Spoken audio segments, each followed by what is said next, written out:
Kuwait is one of those countries that looks small on a map, but becomes much larger once you understand its location, wealth, and history. Officially called the State of Kuwait, it sits in West Asia at the northeastern edge of the Arabian Peninsula, right at the head of the Persian Gulf. Its coastline stretches for roughly 500 kilometers, giving it direct access to one of the world's most strategically important bodies of water. Kuwait borders Iraq to the north and Saudi Arabia to the south, placing it between two much larger neighbors. Across the Gulf lies Iran, separated from Kuwait by water and a narrow stretch of Iraqi coastline. This geography has shaped almost everything about Kuwait, its trade, its politics, its security concerns, and eventually its rise as one of the world's major oil economies. Although Kuwait is a sovereign country, it is often described as a small city-state because so much of its population and national life is concentrated around Kuwait City. Kuwait City is the capital, largest urban center, and political and economic heart of the country. Unlike larger states with many competing regional hubs, Kuwait's administrative, commercial, and cultural activity is heavily focused in one metropolitan area. This creates a national structure that feels compact, urban, and highly centralized.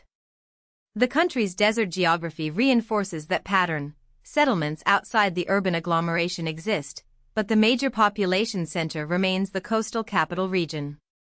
Kuwait's identity is therefore tied not only to its borders, but also to a single urban core that connects the country to the sea, the oil industry, government institutions, and global trade. Kuwait's population tells one of the most important stories about the modern Gulf. As of 2024, the country had about 4.82 million people, but only around 1.53 million were Kuwaiti citizens.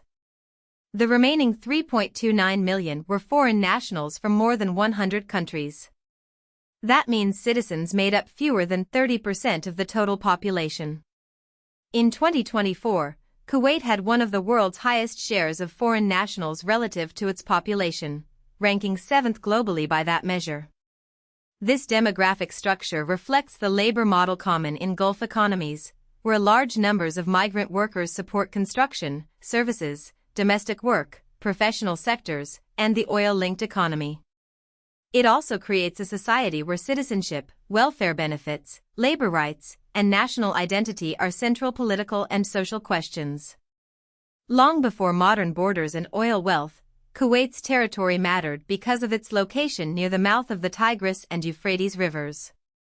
This area has been inhabited since antiquity, and its position made it a natural meeting point between Mesopotamia, Arabia, and the Persian Gulf. Coastal access allowed communities to participate in maritime trade, while the nearby river systems connected the region to older inland civilizations. The land that became Kuwait was not historically powerful because of size or agricultural abundance. Its importance came from movement, ships, goods, people, and ideas passing through a relatively small but well-placed coastal zone. That pattern would repeat throughout Kuwait's history. Again and again, geography made this small territory relevant to larger regional systems. In the early 18th century, the territory of modern Kuwait was under the jurisdiction of the Bani Khalid clan, a powerful tribal confederation in eastern Arabia. By 1752, the area became known as the Sheikhdom of Kuwait. This marked an important stage in the development of Kuwait's local political identity. The settlement grew as a trading port, relying on maritime commerce, pearling, shipbuilding, and regional exchange. Before oil, Kuwait's economy was not built on underground wealth, but on the sea. Merchants and sailors connected the town to India, Arabia, Persia, and Iraq. The ruling Al Sabah family emerged within this context and would remain central to Kuwait's political system into the modern era. Kuwait's early identity was therefore commercial, coastal, and shaped by negotiation between local leadership and regional powers. In 1899, Kuwait entered into a protectorate relationship with the United Kingdom. This did not make Kuwait a British colony in the same way as some other territories, but it did place its external affairs under strong British influence. For Kuwait's rulers, the arrangement offered protection in a region where Ottoman, tribal, and later Saudi and Iraqi pressures all mattered. For Britain, Kuwait's location near the Gulf and routes to India made it strategically valuable. The Protectorate era helped shape Kuwait's international position before independence. It preserved a degree of local rule while tying Kuwait to British geopolitical interests. This relationship continued until June 1961, when the Protectorate agreements ended and Kuwait officially became an independent state. The biggest transformation in Kuwait's modern history began with oil. Commercially significant oil reserves were discovered in 1938, but the full impact came after World War II. From 1946 to 1982, Kuwait underwent large-scale modernization funded largely by oil income. Roads, schools, hospitals, government institutions, housing programs, and urban infrastructure expanded rapidly. Oil turned Kuwait from a regional port economy into a high-income state with the ability to provide extensive public services to citizens. It also changed the country's social contract. The state became the main distributor of national wealth, while oil revenues reduced the need for taxation on citizens. This strengthened the government's role in everyday life and deepened the importance of control over oil policy, public employment, and welfare benefits. Kuwait's political system is an emirate, meaning the emir is the head of state. The ruling Al Sabah family dominates the country's political order, continuing a dynastic role that stretches back centuries.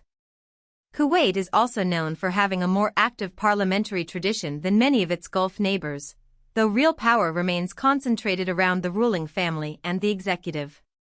Its official state religion is Islam, specifically the Maliki school of Sunni Islam. Politics in Kuwait exists at the intersection of monarchy, merchant history, tribal identity, Islamist currents, constitutional institutions, and oil wealth. That mix has produced periods of debate and parliamentary tension, but also a system designed to preserve ruling family authority while allowing a limited degree of public political participation. By the 1980s, Kuwait's prosperity was challenged by instability. The country experienced an economic crisis after a major stock market crash, revealing that oil wealth did not eliminate financial risk. At the same time, the Iran-Iraq War placed Kuwait in a dangerous geopolitical position. Kuwait financially supported Iraq during that conflict, largely because revolutionary Iran was viewed by many Gulf monarchies as a threat. As a result, Kuwait suffered pro-Iranian attacks during the war.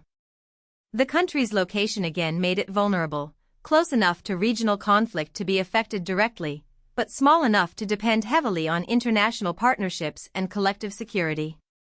The 1980s showed that Kuwait's wealth could not fully protect it from the rivalries surrounding the Gulf. Kuwait's most dramatic modern crisis came in 1990, when Iraq invaded under the leadership of Saddam Hussein. The invasion followed disputes involving oil production, debt, and territorial claims. Iraqi forces overran Kuwait, installed a puppet regime, and then annexed the country.